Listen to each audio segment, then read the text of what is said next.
Hey guys, welcome to the channel. So Thanksgiving's coming, Christmas is coming, cranberries are out everywhere. So let's make some cranberry sauce today like you would find in a can.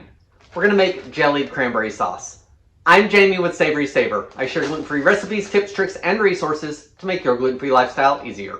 So please consider hitting subscribe and let's get started. All right, so I recently saw a recipe where they basically made that jellied cranberry sauce that you get in a can that actually is shaped like it and came out of the jar just like it would a can.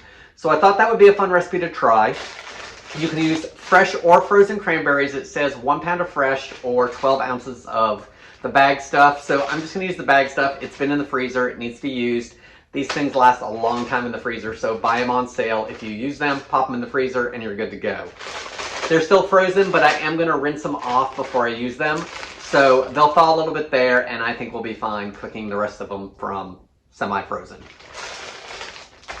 Not a whole lot of ingredients to this, guys. We're gonna need some orange juice or citrus juice of your choice.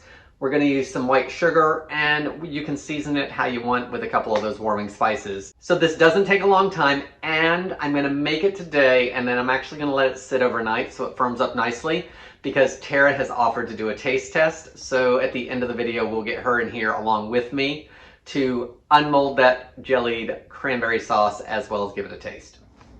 All right, so we're over at the stove. I've got a 12-ounce bag of cranberries that I've rinsed off. I'm gonna put those in the pan. To that, I'm gonna add a half cup of orange juice. You could use whatever citrus juice you like, I think. I'm gonna use orange. It tends to be a little sweeter, so it'll help with those tart cranberries. And I used 1 navel orange and didn't have quite a half cup, so I just topped it off with a little bit of water. Next, we want to season it up a little bit. The canned stuff typically does not have this stuff in it, but by all means, you can add it to your own. The recipe I saw used ginger and cloves. I don't want to use any cloves in it. I don't think cloves can be a little strong and overpowering. So I think I am going to do a couple adds of ginger. So just a couple dashes.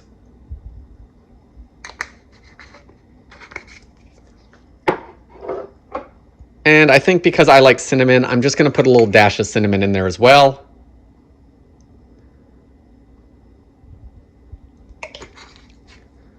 We don't obviously want it to taste totally like that. We just want to season it a little bit.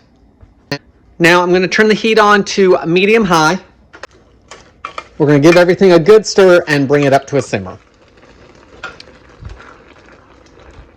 All right, guys, this is a little bit too high at this point because I wasn't looking at it. But once it comes to a light simmer, you want to reduce the heat down to a simmer, so probably medium-low or so. We're going to put a lid on it and set a timer for 5 minutes. All right, so it's been 5 minutes. Those cranberries are starting to burst and get soft. So now I want to mash most of the berries. So let's see. Oh, this spoon's working good. I was going to actually use a potato masher, but this seems to be doing fine. Oh yeah, they're nice and soft. And I think because they are pretty dry at this point, I'm going to add a tad bit of water to them just to make sure they have enough to cook in. Guys, that's just a couple tablespoons. You don't have to do this, but I feel like it could use it. It'll evaporate out anyway. All right, let's put the lid back on. We're going to cook it for another 5 minutes. All right, guys, it's been another 5 minutes. So let's move it off the heat and move to the next step. So the first thing we need to do is blend this down super smooth as you can get it, either with a blender or your immersion blender. All right, so it's pretty smooth from what I can tell. We're not going to get all of it out, but we're going to take care of that next. This is cranberries, guys, so I would recommend putting on that apron or making sure you have something on that you don't necessarily care about if it gets cranberries on it. So now we need to strain this. I've got another pot here. However you want to do it, back into the same pot. You can clean it and put it back in that, whatever's easiest. So we're going to strain all those seeds and anything big out of there. Let's get it all pressed down back into the pan. This should not take but just a couple minutes, guys. So once we've strained it all, this is all the stuff we don't need. Now we want to clean off the bottom. All right, guys, so that's what I've got left in here. So I'm gonna wipe this down just a little bit because I don't want that to burn.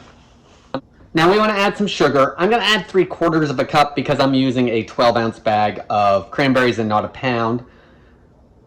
You can add whatever you want, however sweet you want it. But I'm going to start with that, and I'll probably give it a taste and see how it does.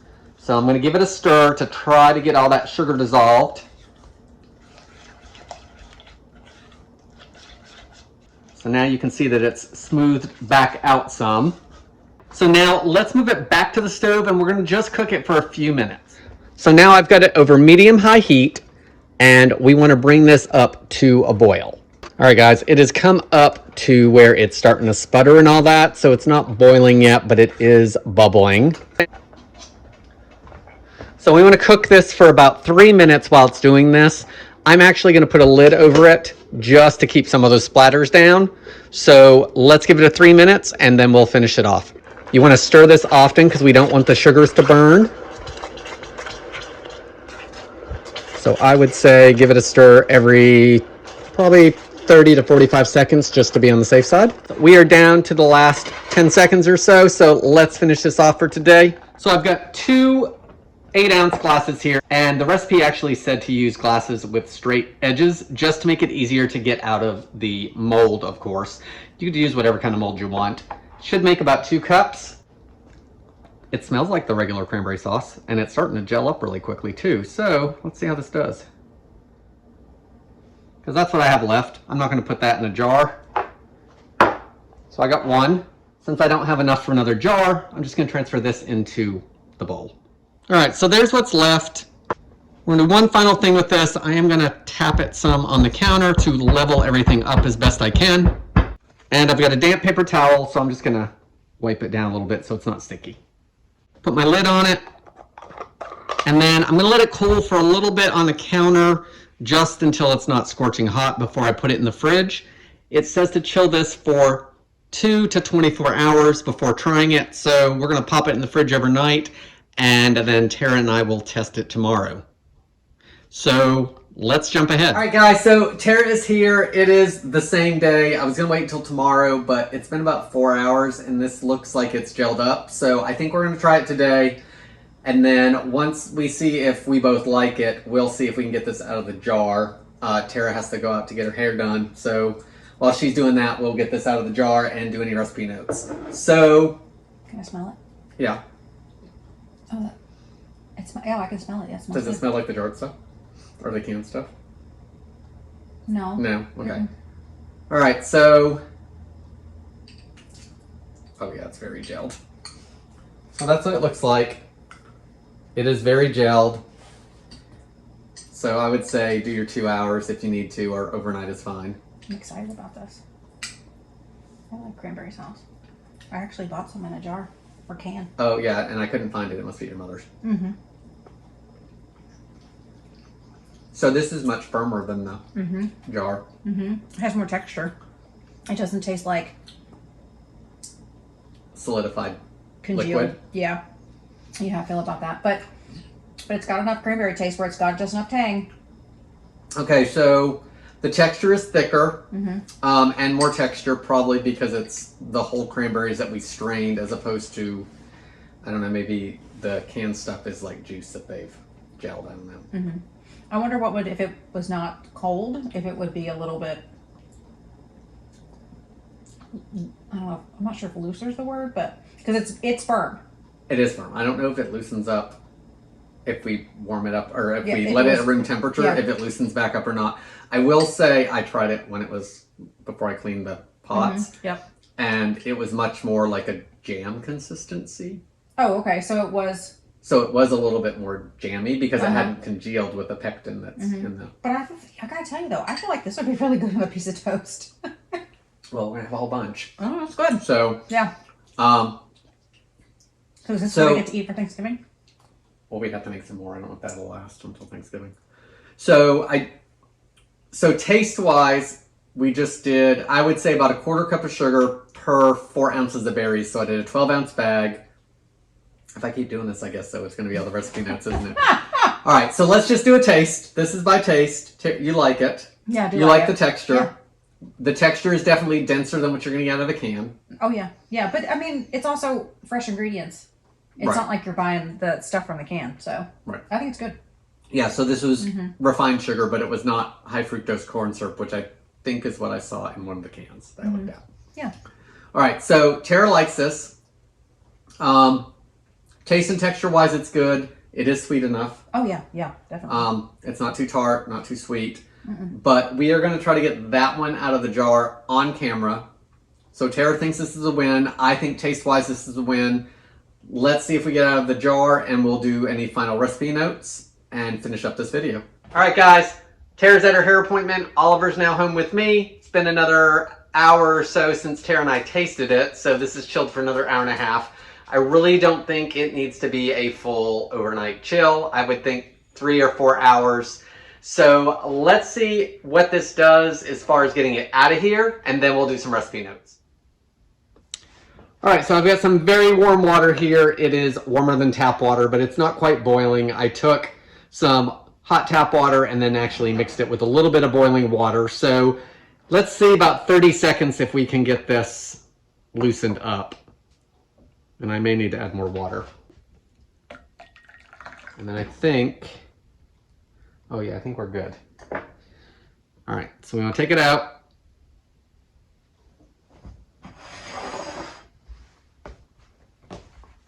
Dry it off a little if we need to.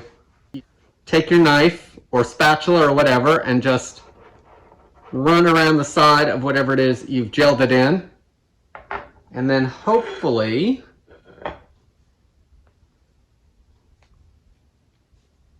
I said hopefully,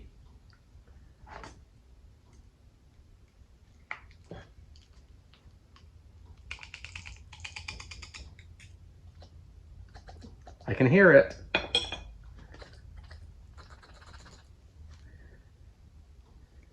And I can see it.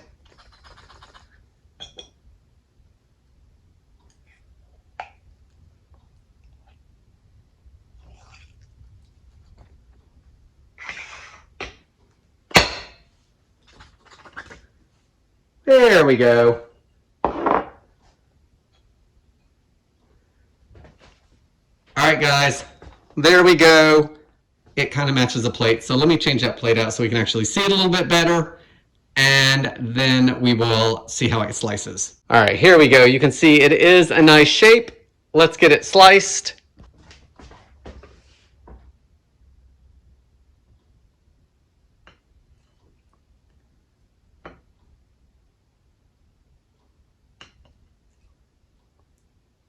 Let's do one more.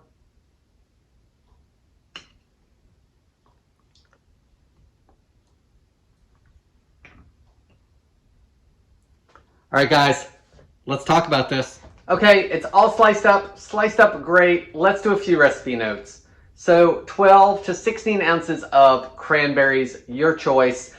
As far as the citrus juice, half a cup orange juice is what I used, a little bit less. I just balanced it out with some water.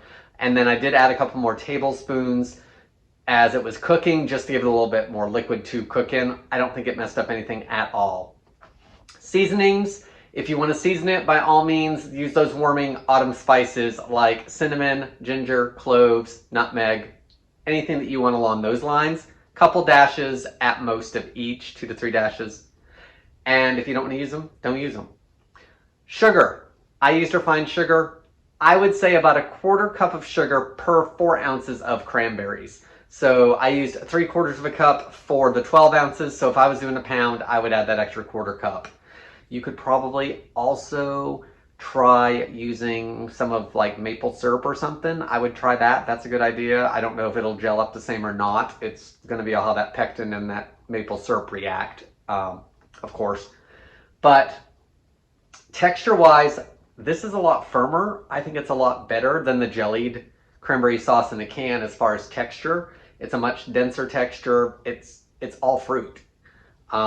We did use refined sugar, but I think in the one I looked at had corn syrup in it. So this doesn't have that. So a little bit better there.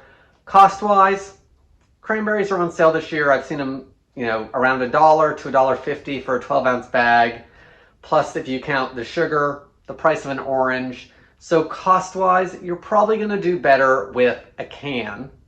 And time-wise, you're definitely going to do better with the can.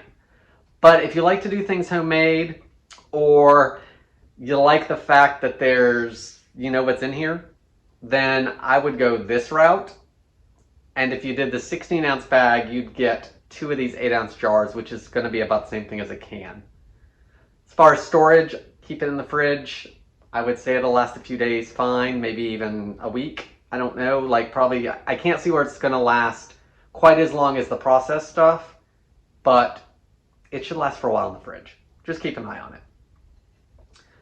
Guys, better than a can cranberry sauce.